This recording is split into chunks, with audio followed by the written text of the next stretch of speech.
This is not gonna bring me any pleasure. This is gonna be a rough one.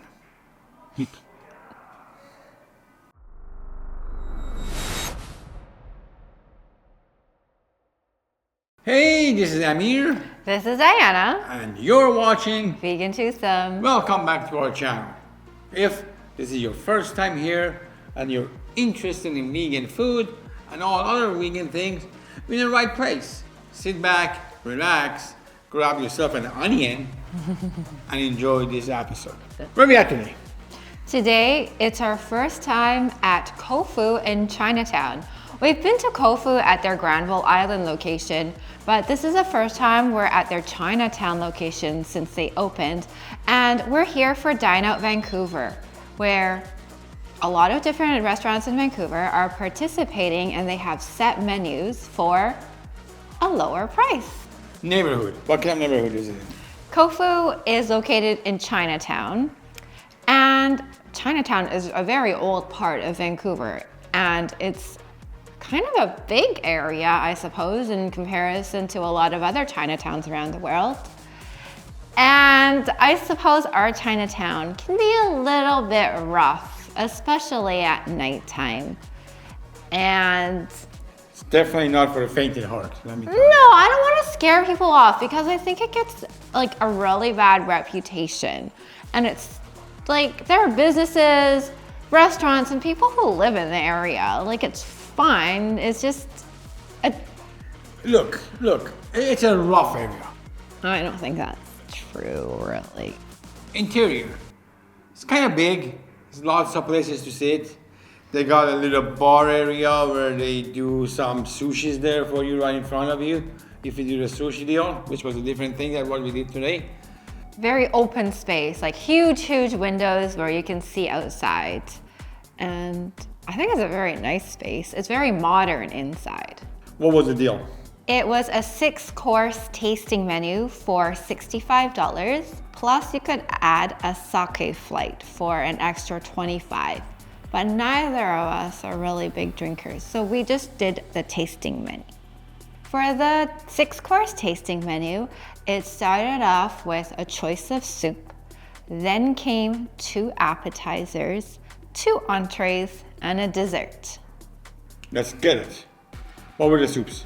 There were 2 options, and because we were sharing everything, we just said, let's do 1 order of each. So for the soup, the first one was Dashi or Chawanmushi. Chawanmushi. It was called a soup, but it was definitely not a soup. It was just like having some tofu, some soft tofu in a bowl. Tasteless, flavorless, didn't think much of it at all. I had very high hopes of Chawanmushi because I haven't had Chawanmushi since becoming vegetarian, and before I always remembered it was so delicious because I like soft tofu, but when it's not vegetarian/vegan, they use egg and seafood. So in that version, it's very flavorful. This version with the soft tofu was very unflavorful. And I'm not saying tofu is not flavorful, but you need to season it and make it so that it absorbs the flavors of the broth. Otherwise, it tastes kind of bland. And it had little bits of mushroom on it, and that was it. So it didn't meet my expectations, and I was really looking forward to it. 1, 2, 3. Oof! Okay. It's just the beginning. It's just the beginning. Dashi. This one was a little bit better. Definitely a soup. It had a sourness aftertaste to it, which I really appreciated. This one tasted a lot better than the first one. I enjoyed this one. I could have a big bowl of it. What do you think? Yeah, I thought this one was better. The interesting thing that I picked up was that they use the vegetable scraps to make this soup. So each batch of the soup is different depending on what vegetable scraps they use to make that soup. 1, 2, 3. Boom. You liked it better? Okay.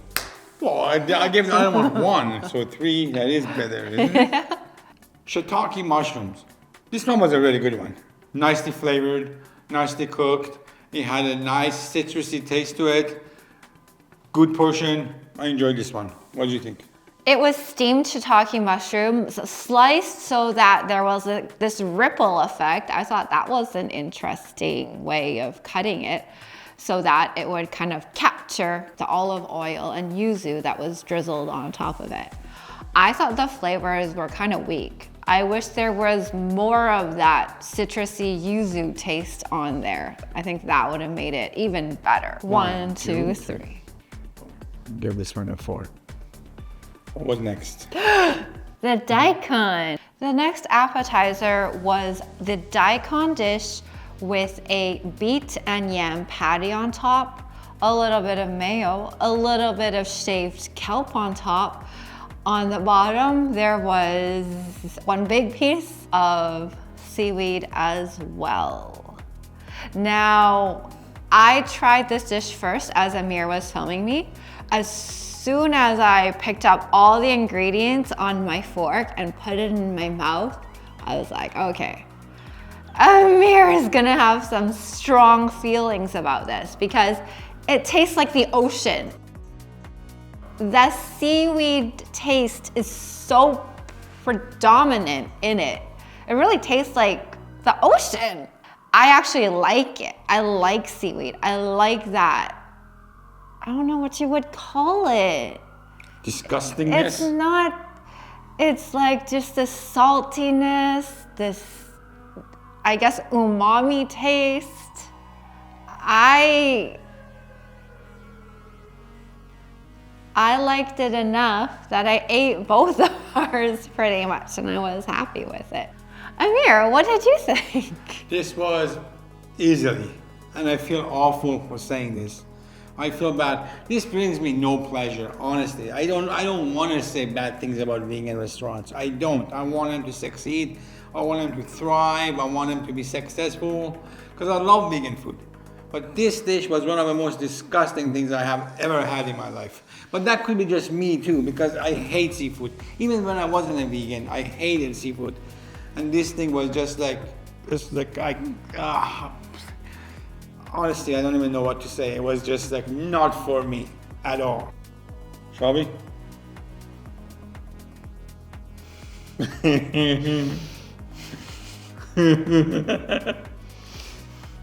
One, two, three. You can't give it a 0. I can't, I gotta give it something? 4? Are you serious? I really liked it. Oh my God. I really like tasting the ocean. Let's talk about the grilled steaks. The pumpkin one. This one was pretty good. I didn't mind it at all. The pumpkin was nicely cooked. Pumpkin is hard to cook. This one was nicely cooked. Flavorful, pretty good. Didn't think much of it, but it wasn't bad. What do you think? I don't like pumpkin. I don't like yam. I don't like sweet potato. I thought this was a little bit dry. And it also came with some shiitake mushrooms that were delicious because they were seasoned very well. 1, 2, 3. All right, you will 4. Before we talk about the onion steak, let's talk about subscribing to this channel. If you haven't subscribed, if you like what we're doing, press that subscribe. Give it a thumbs up. And ring that bell, I guess. I don't even know if that's a thing anymore, but do it. What do you think of the onion steak? When I saw it on the menu, I was like, what? Onion as a steak? I've never heard of that. Mushroom steak, yeah. It was even hard to cut through. Like maybe if it were seasoned and infused with some kind of flavor and easy to cut, then they might be a little bit nicer. But it was just basically a thick slice of onion. What about you? What did you think? Yeah, it was just an onion. Like seriously, it was just a grilled onion. No flavors, no nothing. I don't understand it. Like, I mean, come on. Like, I understand you're trying to do fine dining, but there comes a point where it's just a ripoff. And I think this is walking that line. Was just not at all something I would consider a reasonable entree. The mushrooms was good, sure, but we already had mushrooms. So, I don't know, do we need more mushrooms? Maybe, mushrooms are always good, sure. But just to grill a piece of onion and call it an onion steak, get out of town. while I was eating, I was thinking, why are they using these ingredients? Like, why grilled onion? That's such an odd thing to make.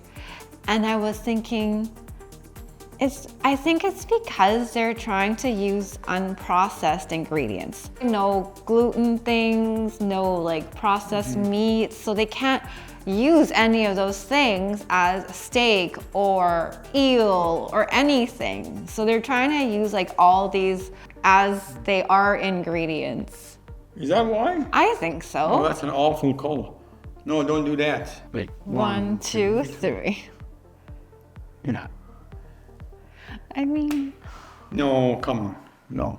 The next entree was a vegan version of unagi don, and again, I was super excited because I haven't had a vegan version of this. Their version of unagi was made with eggplant, and then I think to make it kind of seafood-ish tasting, they put some seaweed at the bottom by the rice. And this I thought was very filling. This portion was really big. It had a lot of rice and a lot of eggplant. I thought it was a decent dish.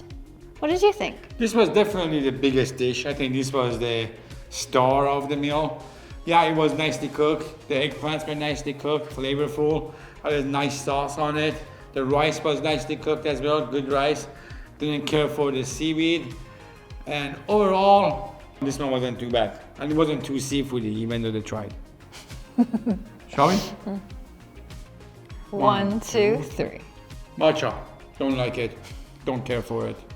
Didn't even try the matcha. What was the other stuff? Was some kind of a bean? Yeah, red bean paste. Red bean paste, which was okay. I don't even know how this could be, how it's a dessert. It's sweet. Kinda, not really. But I didn't try the matcha part of it because I really don't like matcha. What do you think? I had high hopes because I love matcha. And when I saw it, I didn't know it was a matcha creme brulee kind of idea, which made me very happy. I thought the bottom matcha part was excellent. I don't like beans, so red bean paste, no. And then it came with 2 mochi balls that I really like as well. I like the chewiness of the mochi ball. They weren't sweet really, they were just like plain mochi balls, but I really like them. So creme brulee matcha was good, mochi ball was good, red bean paste, not good. Sorry? 1, 2, 3. You hate matcha that much? Maybe more. Let's talk about the melon sorbet, which was honeydew and cantaloupe. Basically shaved ice with some flavor in it. Not bad. Didn't hate it. It was okay. Ate it all because I definitely wasn't gonna have the matcha. Couldn't complain, but it could have been better. What do you think? I complained. When they said it was sorbet, I was like, delicious. If I can't have vegan ice cream, then vegan sorbet is good as well. And then when they said melon, I was like, I like melon. But then it was not sorbet. It was shaved ice flavored with some melon Liquid, taste. yeah. The texture was not sorbet at all. It was ice. 100%. So sad. So sad. Okay. 1, 2, 3. Anyways, we always end every episode with this. I'm gonna emphasize it 100% this time. Please, please go try it for yourself. This is just what we think. And what do we know? A couple of jabronis standing in front of a window talking nonsense. That's just our opinion. So try it yourself, make up your own mind. Then, would you go back to Cofu Chinatown again? I would go back to Cofu Chinatown to try their omakase menu. But it's so expensive, so I'm not sure like when I would ever do that. Plus, now I'm a little bit scared that I might not like the omakase menu based on this experience. But still, I would try it. How about you? I would go and try that menu as well, but only if they invite us. I wouldn't pay that price tag. I wouldn't. Unless somebody else wants to take me. It's just not what I would do. And as far as this other menu goes, no, hell no. It's not for me at all. Take a look at this other video. We did on Diana's face. Did we like it? Maybe. Based on this, maybe not. But check it out. Thanks for watching. Thank you for watching.